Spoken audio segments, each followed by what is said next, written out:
आता तुम्हाला सगळ्यांना माहिती आहे HTTP आणि HTTPS काय असतं. अच्छा, जेव्हा तुम्ही गुगल टाईप करता मोबाईल मध्ये बरोबर, किंवा तुमच्या ऑफिसच्या किंवा कम्प्युटर लॅब मध्ये जाऊन गुगल टाईप करता, ते गुगलचा जो आधीचा ऍड्रेस असतो ना, तो कसा असतो कोणी सांगू शकेल? ओके, मी सांगतो. https://www.google.com बरोबर, असा ऍड्रेस असतो, सगळ्यांना माहितीये.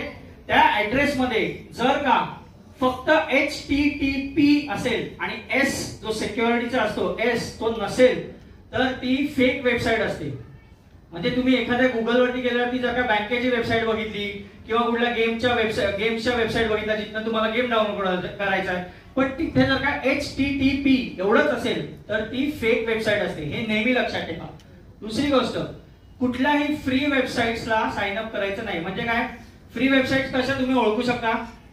तुम्हाला सगळ्यांचं जीमेल अकाउंट आहे बरोबर, तुम्हाला फेक मेल येतात, असे अननोन मेल्स येतात बरोबर. तिथे तुम्हाला असं काय काय लिहिलं असं, विन 1 करोड लॉटरी, इथे साइन अप करा आणि 1 करोडची लॉटरी घ्या बरोबर, येतात ना असे कधी कधी मेल्स. तर त्या फ्री मेल्सला कुठल्याही साइन अप करायचं नाही.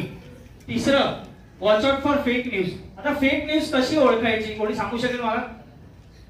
आपण दोन गोष्टींनी फेक न्यूज ओळखू शकतो. पहिली गोष्ट, ज्या गोष्टीला आपण स्वतः बघितलेलं नाही ती गोष्ट नेहमी फेक न्यूज. ज्या गोष्टीला आपण काही डॉक्युमेंटेशन वापरून बघितलं नाही ती गोष्ट फेक न्यूज. कळलं? दोन गोष्टी आहेत, लक्षात ठेवा. Next, watch what you download. तुम्ही जे काय डाउनलोड करता ना त्याच्यावर लक्ष ठेवा. आता तुम्ही वेबसाईटला बसला, एखाद्या गुगलच्या साईटला गेलात, गेमच्या फ्री वेबसाईटला गेलात, गेम डाउनलोड केला बरोबर. तर गेम डाउनलोड केल्यानंतर काय काय वेळेला काय होतं ना, जेव्हा डाउनलोडिंग चालू असतं ना तेव्हा समोरची जी वेबसाईट असते ती काय काय वेळेला स्पायवेअर किंवा हॅक, म्हणजे तुमचा डिव्हाइस हॅक करण्यासाठी आपण म्हणतो ना बाकीचे पण काही काही फ्री सॉफ्टवेअर टाकत असते, ज्याच्याने तुमचा डिव्हाइस हॅक होऊ शकतो. मग जेव्हा एखादा तुम्ही बटन डाउनलोडचं स्टार्ट केलं तेव्हा बघा की खरंच जे आपण डिमांड केले ते डाउनलोड होतंय ना. म्हणजे एखादी गेम आपण डाउनलोड करायचा प्रयत्न केलाय तर तो फक्त गेमच डाउनलोड होतोय ना, दुसरं काही डाउनलोड होत नाही ना, ते लक्ष ठेवायचं. नेक्स्ट, स्टे फोकस्ड आणि आस्क फॉर हेल्प. आता आस्क फॉर हेल्प म्हणजे मला एक सांगा, आपल्याकडे घरामध्ये दोन ऍडल्ट्स कोण असतात? आई वडील आणि स्कूलमध्ये टीचर्स बरोबर. मग नेहमी लक्षात ठेवा, अशा ऑनलाईन गोष्टी तुमच्या बरोबर जर का फ्रॉड घडत असतील तर पहिली गोष्ट आई वडिलांना सांगायची, लपून ठेवायचं नाही. आणि शाळेत असं घेऊन जाता आई वडिलांबरोबर फिरायला बरोबर, तेव्हा तुमची लोकेशन इकडनं ट्रॅक होत असते. जेव्हा तुमच्या फेसबुकला सेटिंग, आता आज घरी गेल्यावरती ना मोबाईल बघा आणि फेसबुकचं लॉग इन करून बघा तुम्हाला मिळतंय की नाही. मला उद्या टीचरना सांगा शाळेत. फेसबुकला लॉग इन करायचं, सेटिंग्स मध्ये जायचं, तिथे चेक इन म्हणून एक असा ऑप्शन असतो.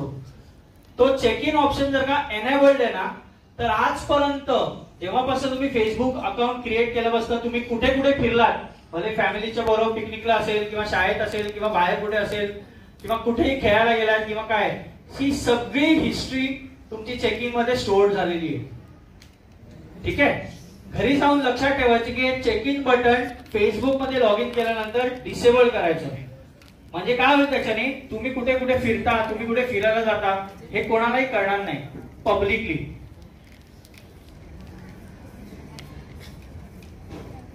Ask before you share pictures of your friends and family. आता तुम्ही सगळे लोक व्हॉट्सअपला फोटो टाकता, फॉरवर्ड करता एकमेकांना बरोबर, शाळेच्या ग्रुपवरती टाकतो किंवा पर्सनली मेसेज मुलांना किंवा मुलींना आपण फॉरवर्ड करतो बरोबर. त्याच्यामध्ये काय काळजी घ्यायची आहे की आपले फोटो किंवा आपण ग्रुप फोटो जे काढलेले असतात ते ग्रुप फोटो कोणालाही न सांगता किंवा कोणाची परमिशन न घेता कोणालाही फॉरवर्ड करायचे नाही. त्याचा दुरुपयोग केला जातो. कसा ते मी तुम्हाला पुढे दाखवतो. आता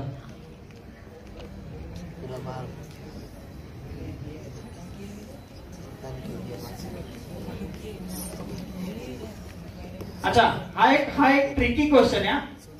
you post some pictures of yours and your friends online. You decide later, म्हणजे नंतर तुम्ही ठरवलं की तुम्हाला ते फोटो इंटरनेटवरनं काढून टाकायचे. Once you delete it from your social account, does that mean it is gone from internet? True का फॉल्स? सॉरी, येस का नो? म्हणजे एखादी गोष्ट, एखादा फोटो तुम्ही अपलोड केलाय फेसबुकला किंवा व्हॉट्सअपला बरोबर, व्हॉट्सअप मधनं तुम्ही डिलीट करता बरोबर की नाही? व्हॉट्सअप मधनं डिलीट करायचा ऑप्शन असतो, पण तो खरा फोटो होतो का व्हॉट्सअपला डिलीट? कधी बघितलंय व्हॉट्सअप मध्ये जाऊन?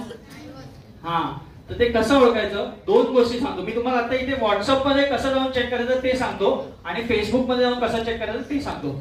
जेव्हा तुम्ही व्हॉट्सअपला जाता ना, तेव्हा व्हॉट्सअपला गेल्यानंतर एखादा पिक्चर तुम्ही डिलीट केला, बरोबर, तर व्हॉट्सअपच्या सेटिंग्स मध्ये जायचं आणि त्याच्यामध्ये हिस्ट्री असते. त्या हिस्ट्रीमध्ये तुम्हाला ते पिक्चर कायम मिळणार. ते तिथनं जाऊन डिलीट करायचे, म्हणजे दोन्हीकडनं डिलीट होतात. कोणाला शेअर केलं असेल त्या चॅट मधनं पण डिलीट होतात, आणि तुमच्या व्हॉट्सअपच्या ऍक्च्युअल अकाउंट मधनं पण डिलीट होतात. आता जेव्हा तुम्ही फेसबुक वापरता, तेव्हा फेसबुक मध्ये पण ऑप्शन आहे. मगाशी मी जो चेकिंगचा बटन दाखवला ना, त्याच्या बाजूला सेव्ह हिस्ट्री असा ऑप्शन असतो. तर सेव्ह हिस्ट्री मध्ये जसं आपण नॉर्मल नुसतं ब्राउझरला गेले की हिस्ट्री डिलीट करता येते की नाही, तसंच फेसबुकच्या लॉग इन मध्ये पण सेव्ह हिस्ट्री असा ऑप्शन असतो. त्या सेव्ह हिस्ट्री मध्ये जाऊन आपण ते फोटोज डिलीट करू शकतो. लिमिट लोकेशन शेअरिंग, मी मगाशी सांगितलं असं, प्रायव्हसी सेटिंग्स ऑफ ठेवायच्या.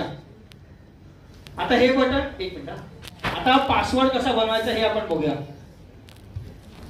तुमच्या लॉग इन आयडी मध्ये किंवा फेसबुकच्या अकाउंट मध्ये किंवा ऑनलाईन जे तुम्ही अकाउंट क्रिएट करता ना, त्याच्यामध्ये कुठली गोष्ट नाही पाहिजे. तुमचं नाव नाही पाहिजे स्वतःचं, तुमचं डेट ऑफ बर्थ नाही पाहिजे, तुमचा एज नाही पाहिजे, आणि तुमचा ऍड्रेस नाही पाहिजे. या चारही गोष्टी तुमच्या लॉग इन आणि पासवर्ड मध्ये अजिबात ठेवायच्या नाही. कसा पासवर्ड बनवायचा मग? हे बघा, हे मी सांगितलं ना आता, avoid name, age, address, date of birth आणि जेंडर. आता कसा पासवर्ड बनवायचा? फ्रेजेस वापरायचे, सिम्बॉल्स वापरायचे, नंबर्स वापरायचे. मिनिमम 8 किंवा 12 कॅरेक्टरचा पासवर्ड वापरायचा. कॉम्बिनेशन ऑफ अपर केस आणि लोअर केस. आता ही एक कविता आहे, कोणी सांगू शकेल का मला ओळखून? नीट पासवर्ड बघा तो, आणि मला सांगा ही कविता कुठली आहे. ही लहानपणची इंग्लिश मीडियम मधली कविता आहे.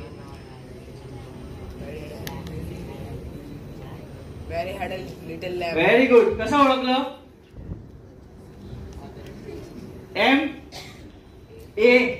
ए चा त्यांनी @ केला, बरोबर.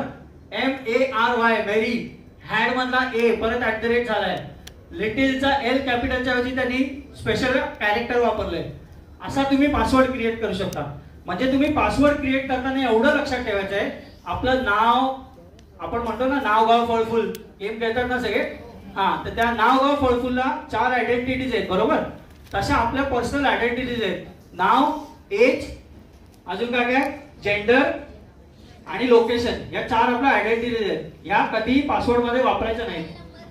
मोबाईल नंबर तर अजिबातच नाही.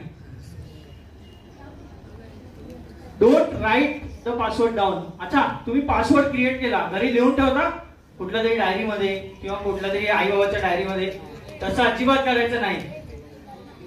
आता हे मल्टी फॅक्टर ऑथेंटिकेशन काय असतं माहितीये कोणाला? ओके, जेव्हा तुम्ही आता शाळेतनं शिकून पुढे जाल, जेव्हा तुम्ही कॉलेज लेवलला जाल ना, तेव्हा तुम्हाला ह्या गोष्टीचा इम्पॉर्टन्स कळेल. मल्टी फॅक्टर ऑथेंटिकेशन म्हणजे काय माहितीये का? आता माझा जो ऑफिसचा लॅपटॉप आहे ना, त्याला multi factor authentication logged in आहे. म्हणजे काय, मी आता नुसतं माझा इथे लॉग इन आयडी आणि पासवर्ड टाकला तरी तो डायरेक्ट लॉग इन होणार नाही. माझ्या मोबाईलला एक OTP येईल, त्याच्याशिवाय त्याला लॉग इन होत नाही. त्याला म्हणतात मल्टी फॅक्टर ऑथेंटिकेशन. म्हणजे काय की ऑथेंटिक करण्यासाठी 2 वेज वापरतात. एक तर तुमचा लॉग इन आयडी, पासवर्ड, आणि तुमचा OTP. आता हल्ली आपल्या सगळ्यांना माहितीये, आपण बँकेच्या वेबसाईट्स वापरतो, बरोबर. त्याच्यातनं लॉग इन केल्यावरती OTP येतो. हा, मग ती जी प्रोसेस आहे ना, त्याला म्हणतात multi factor authentication. Never share your password. कोणाशी बिलकुल शेअर नाही करायचे. Change it when prompted. आता मला सांगा की पासवर्ड मी जर का चेंज नाहीच केला तर काय होऊ शकतो?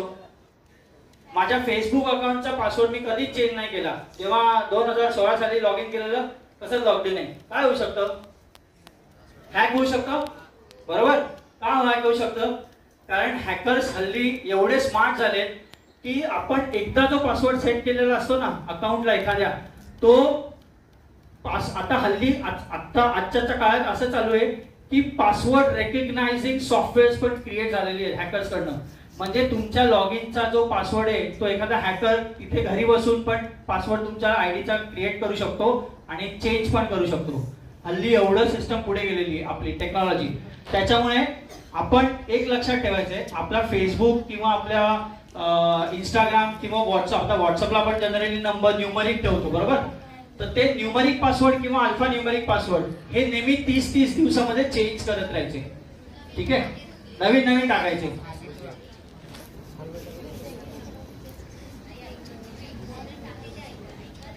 आता हे बटन माहितीये, हे सगळ्यांनी बघितलंय बरोबर, तुम्ही तुमच्या कम्प्युटर लॅब मध्ये पण बघितलं असेल.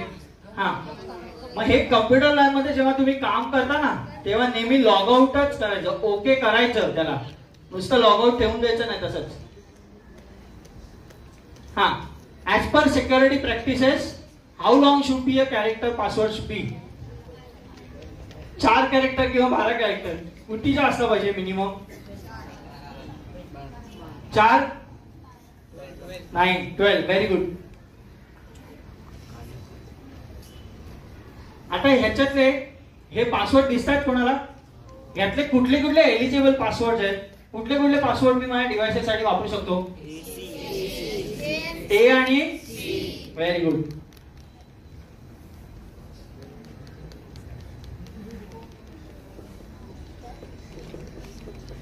आता तुम्ही तुमचा फोन जेव्हा दिवसभरामध्ये वापरता ते जनरली ह्या नंबर ऑफ आवर्स मध्ये किती वेळा वापरता सांगा मला? लेस दॅन 1 आवर, 1 ते 3 तास, 3 ते 5 तास. किती मोबाईल वापरता दिसत ना? खरं खोटं सांगा, हे खोटं ना घालू. टीचरांना मी आणि सरांना सांगतो कानात खोटं घालून बंद करा. 6, 5, 4. दिवसभरातनं आपला मोबाईल 1 तासापेक्षा जास्त अजिबात वापरायचा नाही. का सांगा? का सांगा? कारण हे दिसतंय तुम्हाला साईडला, ही बॅटरी तुमच्या डोक्याची बॅटरी आहे. जेवढं जास्त तुम्ही मोबाईल वापराल ना तेवढं तुमच्या डोक्याची, मेंदूची बॅटरी कमी कमी होत जाते. म्हणजे तुम्ही ऍडिक्ट होत जातात त्या डिव्हाइसला, बरोबर की नाही? फेसबुकला रील्स बघतो आपण सगळे, नाही? मगाशी बोलत फेसबुकला लॉग इन आहे आणि आता रील्स नाही बघत, असं कसं होईल? इन्स्टाला रील्स बघतात. हा, मग इन्स्टाला रील्स बघितल्यावर एवढं लक्षात ठेवायचं की दिवसभरातनं 1 तासापेक्षा मोबाईल अजिबात वापरायचा नाही. भले तुम्ही इन्स्टा वापरा किंवा फेसबुक वापरा, काही वापरला तरी चालेल. अच्छा, एकच आपला एक इम्पॉर्टंट फक्त तुम्हाला मेसेज आहे तो मी सांगतो. 11 हो.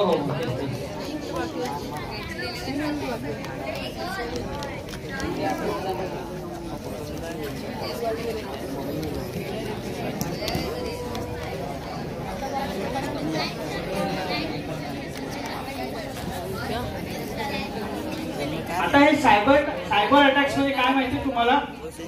नाही ना?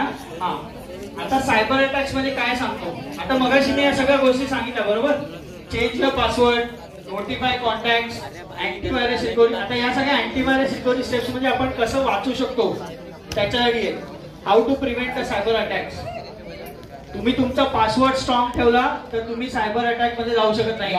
यूज अ सिक्युअर्ड वायफाय और नेटवर्क. आता मी मगापासून इकडे जे ट्राय करत होतो ना, आता जो मुलगा माझ्याबरोबर इथे होता त्याला माहितीये की मी इथे फ्री वायफायला का नाही करू शकत, शाळेच्या वायफायला मी माझा लॅपटॉप का नाही करू शकत? कारण माझा हा लॅपटॉप आहे, हा ऑफिसचा लॅपटॉप आहे बरोबर. तर आम्हाला ऑफिसच्या लॅपटॉप मध्ये कुठल्याही पब्लिक कनेक्शनला अलाउड नाहीये. म्हणजे काय की मी माझा डिव्हाइस कुठल्याही बाहेरच्या नेटवर्कला वापरू शकत नाही. मग हे आपण नेहमी लक्षात ठेवायचं की आपला मोबाईल डिव्हाइस जसा आपण पर्सनल ठेवतो बरोबर, तर आपला मोबाईल डिव्हाइस कुठल्याही नेटवर्कला, वायफायच्या नेटवर्कला लगेच जाऊन कनेक्ट करायचा नाही. त्याच्याने काय होऊ शकतं? फ्री वायफाय आहे, आपला डिव्हाइस कनेक्ट केला, काय होऊ शकतं त्याच्याने? मोबाईल हॅक होऊ शकतो. करेक्ट.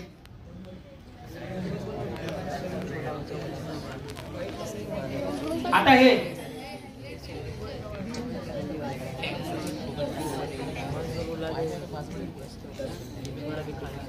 हे एआय माहितीये तुम्हाला काय? आर्टिफिशियल इंटेलिजन्स माहितीये? कुठल्या कुठल्या प्रकारचे एक्झाम्पल्स असतात सांगा मला, कोणी सांगू शकेल? एक. Chat GPT, okay. दुसरं जेमिनाय, हा. Google lens. Okay, perplexity correct. अजून मेटा. आता तुम्ही जे सांगितलं ना हे आर्टिफिशियल इंटेलिजन्स सॉफ्टवेअर झाले. आता मी जे सांगतो ते ऐका.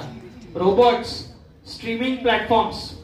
आता ChatGPT तुम्ही ऑलरेडी सांगितलं बरोबर. Self driving cars, health care आणि डायग्नोसिस ट्रीटमेंट आणि travel and navigation. Travel and navigation सुद्धा एक प्रकारचे AI आहे की नाही. म्हणजे GPS पण एक प्रकारचे AI आहे बरोबर. आता हे AI काम कसं करतं.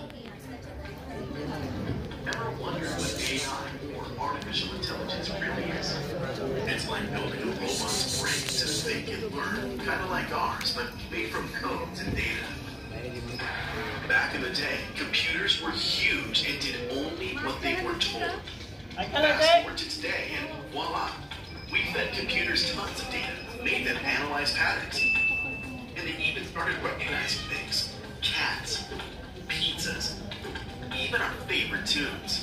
The wonder unfolds via neural networks, modeled after the connections in our own brain. However, humans remain the architects. Its effectiveness hinges on the quality of the input provided. So next time you ask your voice assistant a question, remember, it's AI at work. Artificial intelligence. It's not just sci-fi, it's the cool science of today. Dive deep, learn more. AI is the future.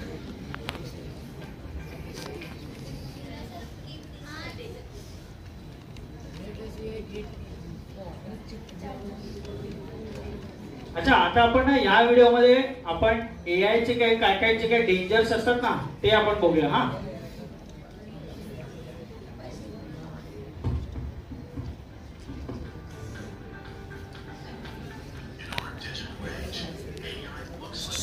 ऐकायला येतंय. You know that it has its dark corners. Meet CB, our friendly AI. CB learns from data. But what if that data has biases? Biased data means CB makes unfair choices, like judging an emoji by its color. Not cool, right? Then there's hallucination. CB sometimes sees things that aren't there or mixes things up. Imagine a cat barking. Just as a hammer can appreciate art, AI, while powerful, lacks emotional understanding. Relying on chatbots for emotional support might leave you unsatisfied, as they simply can't comprehend or reciprocate human connection. In the digital age, AI has brought new challenges, including scams that can sound eerily real. For example, advanced tech can now clone your voice, making it possible for scammers to sound just like you. Always be cautious and double check with loved ones, especially if something sounds off or too good to be true, even if the voice is familiar. Together, we can embrace the wonders of AI, but also keep ourselves safe. Be aware, be safe. AI is a tool, not magic. अच्छा, आत्ताच्या व्हिडिओमध्ये काय काय गोष्टी सांगितल्या त्याच्यातलं तुम्हाला just एक काही बेसिक अंडरस्टँडिंग सांगतो की जेव्हा जेव्हा डिव्हाइसेस किंवा AI सॉफ्टवेअरचे बनवतात ना त्याचे रिस्क काय काय असू शकतात. की आता समजा मी एखादं AIचा डिव्हाइस बनवलाय किंवा AIचं सॉफ्टवेअर बनवलंय, ठीक आहे. मी 50 लोकांकडे, आता तुम्ही समजा इथे 100 मुलं आहात बरोबर. मी तुम्हाला एक प्रश्न विचारला तर त्या प्रश्नाचं तुम्ही मला 100 नाही पण ऍटलीस्ट 10 उत्तर द्याल बरोबर की नाही. 10 वेगवेगळी उत्तर द्याल. ओके, तर तो मी एक डेटाबेस बनवला, त्याला म्हणतात AIचा डेटाबेस. म्हणजे AI जेव्हा बनवतात त्याच्यासाठी इम्पॉर्टंट काय असतं, डेटाबेस. तुम्ही त्या AI मध्ये काय टाकताय ते इम्पॉर्टंट असतं. आता त्या डेटाबेस मध्ये मी जर का असं ठरवलं की मला फक्त मुलांचीच उत्तरं पाहिजेत बरोबर, मग तो AI काम करेल का पुढे जाऊन, नाही का. कारण त्याला मुलांची उत्तर कुठली मुलींची उत्तर कुठली याच्यामध्ये बायफिकेशन नाही कळत बरोबर, मग तो काम नाही करणार. म्हणजे बायसनेस आणि डिस्क्रिमिनेशन हे किती इम्पॉर्टंट असतं. म्हणजे आता तुम्ही एखादी गोष्ट फेसबुकला जेव्हा किंवा इंस्टाग्रामवर व्हिडिओज बघता बरोबर, तेव्हा तुम्ही कधी विचार केलाय की एखाद्या समजा तुम्ही एखाद्या पेंटिंगचा म्हणजे एखाद्याचा पेंटिंग करणाऱ्या मुलाचा व्हिडिओ बघितला तर खालती स्क्रोल केला तुम्हाला सारखे पेंटिंग करणाऱ्याचेच व्हिडिओ येतात की नाही बरोबर की नाही. हे कधी ट्राय केलंय. हा, मग ते काय असतं बायसनेस आणि डिस्क्रिमिनेशन. म्हणजे काय की तुम्ही एखादा जर का कॉन्टेंट बघताय तर तुम्हाला तोच कॉन्टेंट परत परत दाखवला जातो, त्याच प्रकारचा कॉन्टेंट मिळतो. म्हणजे काय एक प्रकारची बायसनेस. दुसरं, replying on chatbots for emotional support. आता तुम्ही काय काय वेळा असे ऑनलाईन ऍप्लिकेशन बघितले जिकडे साईडला असे चॅटबॉक्स असतात, बघितले बरोबर? ते चॅटबॉट्स असतात ना, ते चॅटबॉट सुद्धा एक प्रकारचा एआयच असतो, पण त्याच्या मागे ऍक्च्युअल लोकच रिप्लाय करत असतात. हे तुम्ही कधी कळलंय? नाही. मग हे नेहमी लक्षात ठेवा, हे जे चॅटबॉट्स असतात ना, जे आपल्याला कुठल्याही वेबसाईटच्या कोपऱ्यात दिसतात कधी कधी, ते नेहमी ऍक्च्युअल लोकच असतात जे आपल्याला रिप्लाय करत असतात.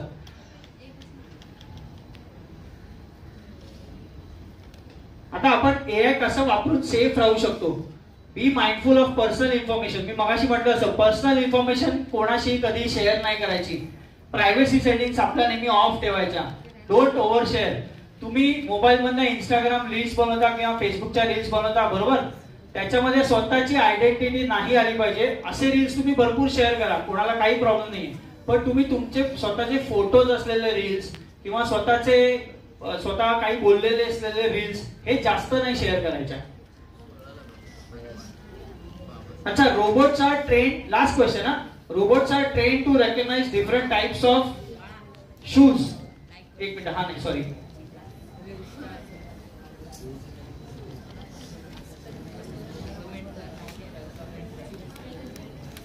अच्छा, हे डीप फेक म्हणजे काय कोणाला माहितीये?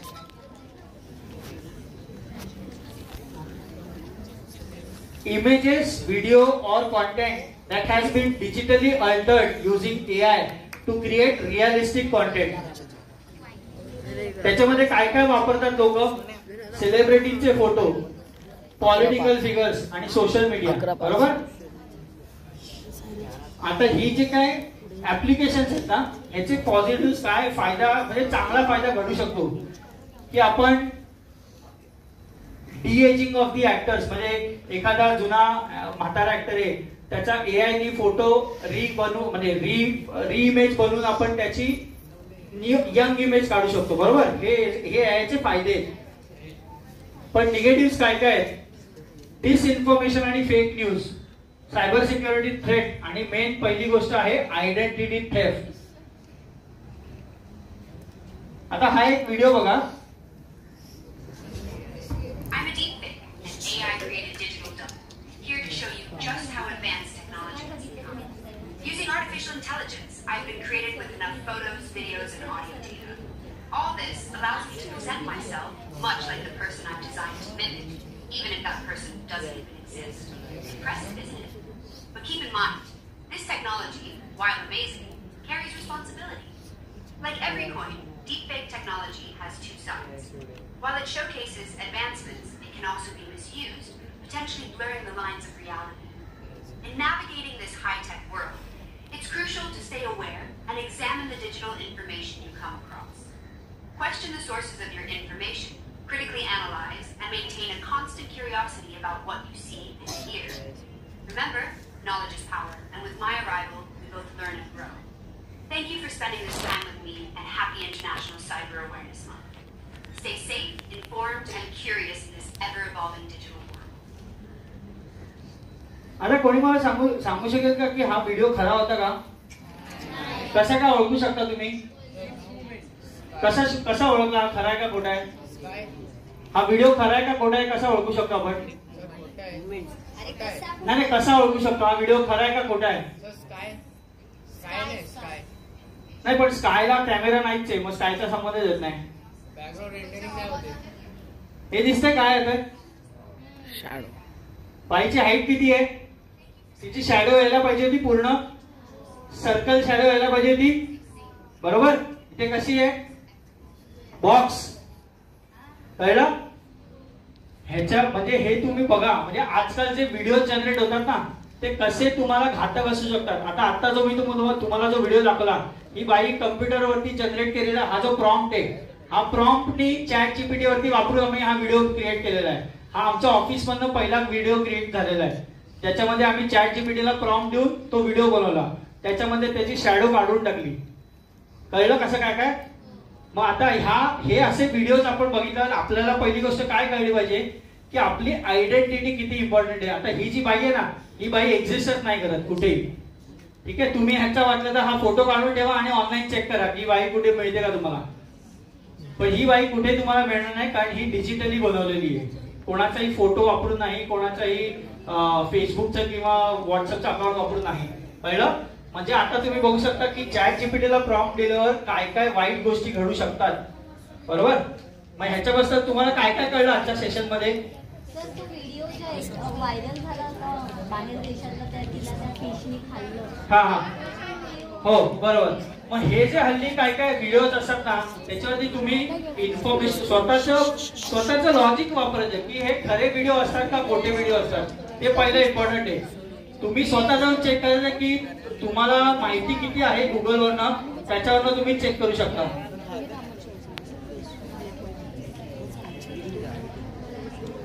एक सेकंड, आता एक लास्ट आहे.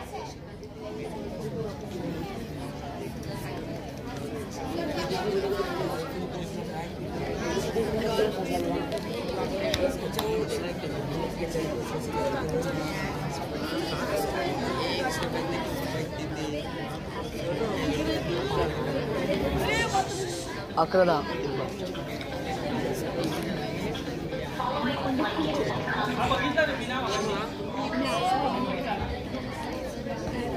हा. अच्छा, आता जर का तुमच्या बाबतीत असं काही घडलं तर तुम्ही काय कराल? तुमचा एखादा व्हिडिओ कोणी काढला, पहिली गोष्ट तर तुम्ही उद्या काय ऍक्शन घ्याल? सायबर क्राईमचे नंबर्स माहिती आहे कोणाला? नक्की सांगा काय? नाही. पोलिसांचा नंबर माहिती आहे कोणाला? किती आहे? 100. नक्की? नाही, त्यांचा कॉन्फिडन्स बघतोय. पोलिसांचा नंबर 112. आता वुमन हेल्पलाईनचा नंबर माहितीये? 10. बरोबर. ह्या मेन ज्या काही गोष्टी असतात ना, या प्रत्येक शाळेमध्ये डिस्प्लेला ठेवलेल्या असतात. त्या सूचना त्या तुमच्या नोटीस बोर्ड वरती जाऊन बघा आणि त्या गोष्टींना फॉलो करा. का? कारण तुमच्या बाबतीत किंवा तुमच्या मित्रांच्या बाबतीत किंवा मैत्रिणींच्या बाबतीत असं काय काय गोष्टी घडू शकतात जे AI ने बनवता येऊ शकतात. आणि उद्या त्यांच्यावरती जर का अशी वेळ आली तर तुम्ही त्यांना सपोर्ट करायचा का त्या गोष्टी शेअर करायच्या? हा, त्या गोष्टी कोणालाही कधी फ्युचरमध्ये शेअर करायच्या नाही.